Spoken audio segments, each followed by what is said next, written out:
देखिए, supreme court ने क्या कहा है वो आप सबके सामने है।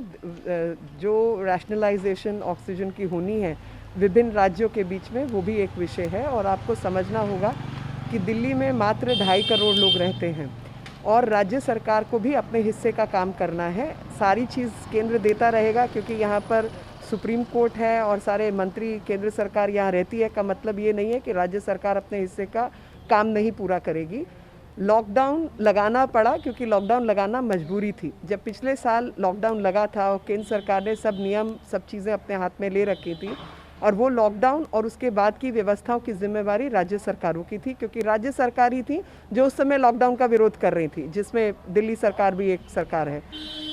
और उसके बाद जो जो व्यवस्थाएं बनानी थी, इन्होंने कोई भी व्यवस्था तैयार नहीं की।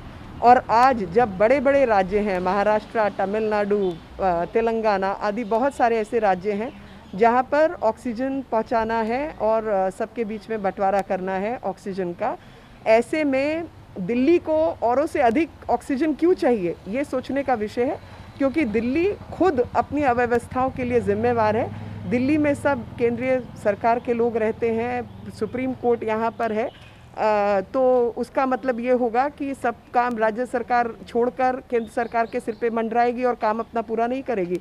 दिल्ली को और राज्यों से ऑक्सीजन अधिक क्यों चाहिए, इसकी जांच होनी चाहिए।